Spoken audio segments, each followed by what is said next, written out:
ஆகாஷ்வாணி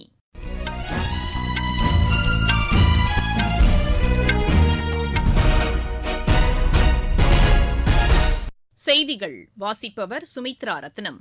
தலைப்புச் செய்திகள்: சிறு வணிகர்களுக்கு அதிகாரம் அளிப்பதில் ONDC டிஜிட்டல் வணிக இணையதளம் பெரும் பங்கு வகிப்பதாக பிரதமர் திரு நரேந்திர மோடி கூறியுள்ளார். வடமாநிலங்களில் நிலவும் கடும் பனிமூட்டம் காரணமாக தில்லிக்கு வரவேண்டிய 43 ரயில்கள் சுமார் 5 மணி நேரம் தாமதமாக வந்து கொண்டிருப்பதாக ரயில்வே தெரிவித்துள்ளது. மகளிர் நலனுக்கான பல்வேறு முன்னோடி திட்டங்களை மாநில அரசு செயல்படுத்தி வருவதாக முதலமைச்சர் திரு மு.க.ஸ்டாலின் கூறியுள்ளார். தமிழகத்தில் பெண்களுக்கு எதிரான குற்றங்கள் மீது நடவடிக்கை எடுக்காமல் திமுக அரசு அலட்சியம் காட்டி வருவதாக பிஜேபி மாநில தலைவர் திரு அண்ணாமலை குற்றம் சாட்டியுள்ளார். இந்தூர் சர்வதேச டென்னிஸ் போட்டியின் ஆடவர் இரட்டையர் பிரிவில் இந்தியாவின் சிராக் துவான், தேவ் ஜாவியா இணை காலிறுதிக்கு முன்னேறியுள்ளது. இனி விரிவான செய்திகள்.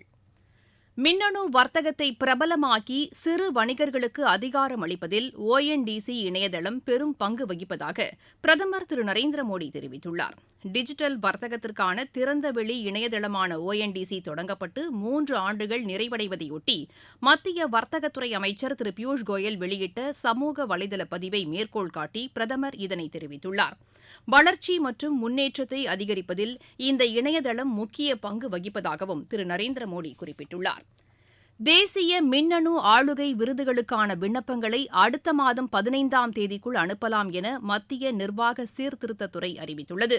இந்த விண்ணப்பங்களை nceg.gov.in என்ற இணையதளத்தில் ஆன்லைன் முறையில் விண்ணப்பிக்கலாம் என்றும் தெரிவிக்கப்பட்டுள்ளது.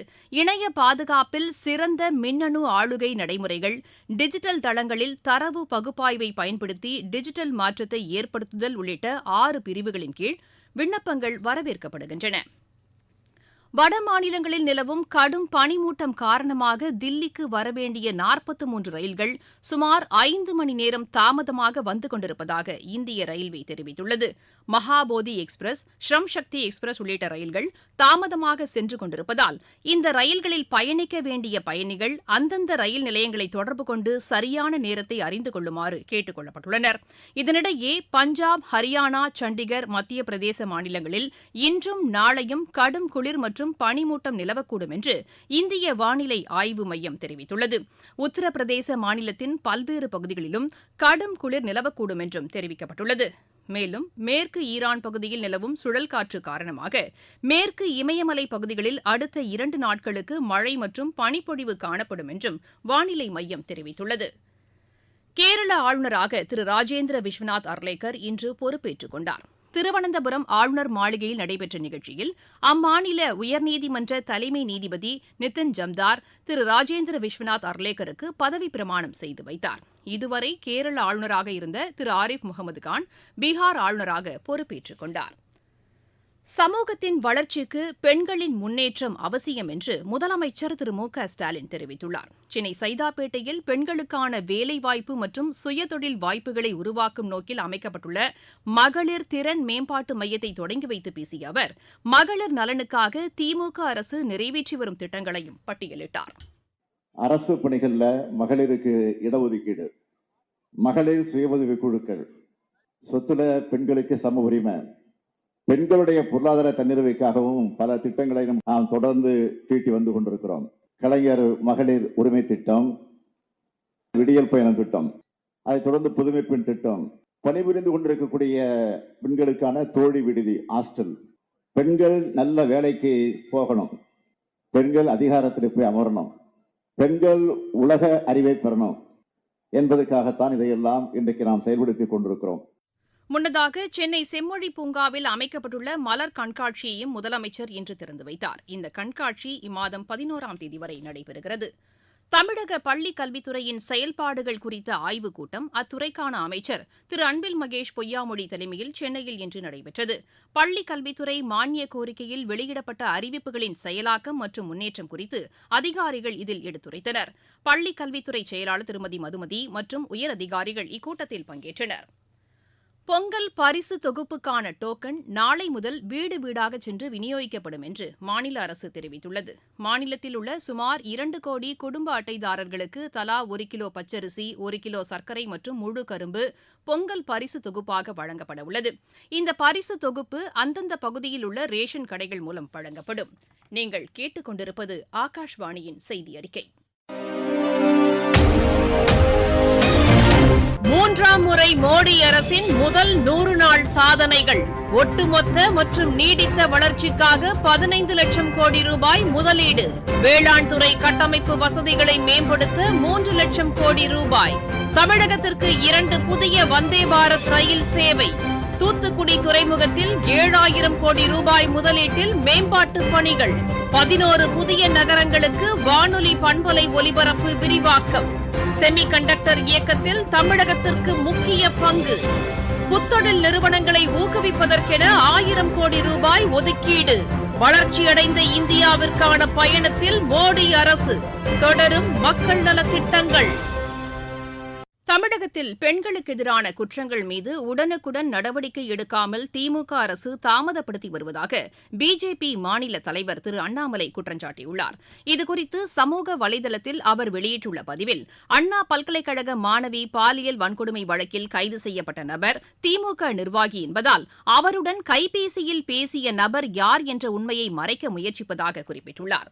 மாணவி குறித்த தனிப்பட்ட விவரங்களை கசியவிட்டதன் மூலம் இனி யாரும் குற்றவாளிகள் மீது புகார் கொடுக்க அச்சப்படும் அளவிற்கு மிரட்டும் வகையில் திமுக அரசு நடந்து கொள்வதாகவும் திரு அண்ணாமலை தெரிவித்துள்ளார். மகா கும்பமேளாவையொட்டி உத்தரப்பிரதேச மாநிலம் பிரயாக்ராஜ் நகரில் முன்னேற்பாட்டு பணிகள் முழுவீச்சில் மேற்கொள்ளப்பட்டு வருகின்றன.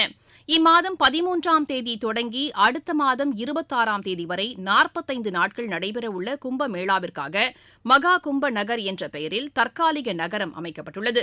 இங்கு பக்தர்கள் தங்குவதற்கான குடில்கள் மற்றும் முகாம்கள் அமைக்கப்பட்டுள்ளன. கூட்ட நெரிசல், அவசர உதவி, செல்ல வேண்டிய பாதை, தங்குமிட விவரங்கள் பற்றி அறிந்து கொள்ள பிரத்யேக செயலி ஒன்றும் உருவாக்கப்பட்டுள்ளது. நாட்டின் பல்வேறு பகுதிகளிலிருந்து வருவோருக்கு உதவும் வகையில் பல்வேறு மொழிகளில் எழுதப்பட்ட வழிகாட்டு பலகைகளும் அமைக்கப்பட்டுள்ளன. நேத்ரா கும்ப் என்ற பெயரில் கண் பரிசோதனை முகாம் அமைக்கப்பட்டு 5 லட்சம் யாத்ரீகர்களுக்கு பரிசோதனை செய்து 3 லட்சம் கண்ணாடிகள் வழங்க நடவடிக்கை எடுக்கப்பட்டுள்ளது. ஆற்றில் குளிக்கும் போது அசம்பாவிதங்கள் ஏற்படுவதை தடுப்பதற்காக தண்ணீருக்கடியில் ட்ரோன்கள் மூலம் 24 மணி நேரமும் கண்காணிக்கவும் முயற்சி மேற்கொள்ளப்பட்டுள்ளது. இது தவிர முதியோர் மற்றும் குழந்தைகளுக்காக சிறப்பு மருத்துவ முகாம்கள் அமைக்கப்பட்டுள்ளன. ஐரோப்பிய நாடான மாண்டினீக்ரோவில் அடையாளம் தெரியாத நபர் துப்பாக்கியால் சுட்டதில் 2 குழந்தைகள் உட்பட 10 பேர் உயிரிழந்தனர். அந்நாட்டின் சென்டினே நகருக்கு அருகே நடத்தப்பட்ட இந்த தாக்குதலில் தொடர்புடைய குற்றவாளியை காவல்துறையினர் தேடி வருவதாக தெரிவிக்கப்பட்டுள்ளது. இச்சம்பவத்தில் உயிரிழந்தவர்களுக்கு இரங்கல் தெரிவிக்கும் வகையில் இன்று முதல் 3 நாள் துக்கம் கடைபிடிக்கப்படும் என அந்நாட்டு அரசு அறிவித்துள்ளது. கட்டமைப்பு வசதிகளுக்கான செலவினத்தில் மத்திய அரசு தீவிர கவனம் செலுத்தி வருவதன் காரணமாக நாட்டில் வாகன சில்லறை விற்பனை 9% அதிகரித்துள்ளது. கடந்த 2024ஆம் ஆண்டில் 26 மில்லியனுக்கும் அதிகமான வாகனங்கள் விற்பனையாகியுள்ளதாக தெரிவிக்கப்பட்டுள்ளது. இது கோவிட் பெருந்தொற்று பாதிப்புக்கு முன்பு 2018ஆம் ஆண்டில் அதிகபட்சமாக விற்பனையான 25.4 மில்லியன் வாகனங்களை விட அதிகம் என்றும் கூறப்பட்டுள்ளது. இந்தூர் சர்வதேச டென்னிஸ் போட்டியின் ஆடவர் இரட்டையர் பிரிவில் இந்தியாவின் சிராக் துவான், தேவ் ஜவ்யா இணை காலிறுதிக்கு முன்னேறியுள்ளது. இப்போட்டியின் முதல் சுற்று ஆட்டத்தில் இந்த இணை 6-2, 6-2 என்ற செட் கணக்கில் இந்தியாவின் அர்த்தவ் நீமா, யஷ் யாதவ் இணையை வென்றது. பரிஷத் சோமனி, தக்ஷினேஸ்வர் சுரேஷ் மற்றும் இஷாக் இக்பால், ஆர்யன் ஷா இணைகளும் காலிறுதிக்கு முன்னேறியுள்ளன. ரொர்கேலாவில் நடைபெற்று வரும் ஹாக்கி இந்தியா லீக் போட்டியில் இன்று நடைபெறும் ஆட்டத்தில் சூர்மா கிளப் அணி உத்தரப்பிரதேச அணியை எதிர்கொள்கிறது. இப்போட்டி இன்றிரவு மணி 8:15க்கு தொடங்குகிறது. ISL கால்பந்து போட்டியில் இன்று நடைபெறும் ஆட்டத்தில் மோகன் பகான் அணி ஹைதராபாத் அணியை எதிர்கொள்கிறது. கொல்கத்தாவில் இப்போட்டி இரவு மணி 7:30க்கு தொடங்குகிறது. மீண்டும் தலைப்புச் செய்திகள். சிறு வணிகர்களுக்கு அதிகாரம் அளிப்பதில் ONDC டிஜிட்டல் வணிக இணையதளம் பெரும் பங்கு வகிப்பதாக பிரதமர் திரு நரேந்திர மோடி கூறியுள்ளார். வட மாநிலங்களில் நிலவும் கடும் பனிமூட்டம் காரணமாக தில்லிக்கு வரவேண்டிய 43 ரயில்கள் சுமார் 5 மணி நேரம் தாமதமாக வந்து கொண்டிருப்பதாக ரயில்வே தெரிவித்துள்ளது. மகளிர் நலனுக்கான பல்வேறு முன்னோடி திட்டங்களை மாநில அரசு செயல்படுத்தி வருவதாக முதலமைச்சர் திரு மு.க.ஸ்டாலின் கூறியுள்ளார். தமிழகத்தில் பெண்களுக்கு எதிரான குற்றங்கள் மீது நடவடிக்கை எடுக்காமல் திமுக அரசு அலட்சியம் காட்டி வருவதாக பிஜேபி மாநில தலைவர் திரு அண்ணாமலை குற்றம் சாட்டியுள்ளார். இந்தூர் சர்வதேச டென்னிஸ் போட்டியின் ஆடவர் இரட்டையர் பிரிவில் இந்தியாவின் சிராக் துவான் தேவ் ஜாவியா இணை காலிறுதிக்கு முன்னேறியுள்ளது. இத்துடன் இந்த செய்தியறிக்கை நிறைவடைகிறது. எமது செய்திகளை சமூக வலைதள பக்கங்களில் AAR நியூஸ் சென்னை என்ற முகவரியிலும் RNU சென்னை என்ற யூடியூப் சேனலிலும் உடனுக்குடன் அறிந்து கொள்ளலாம்.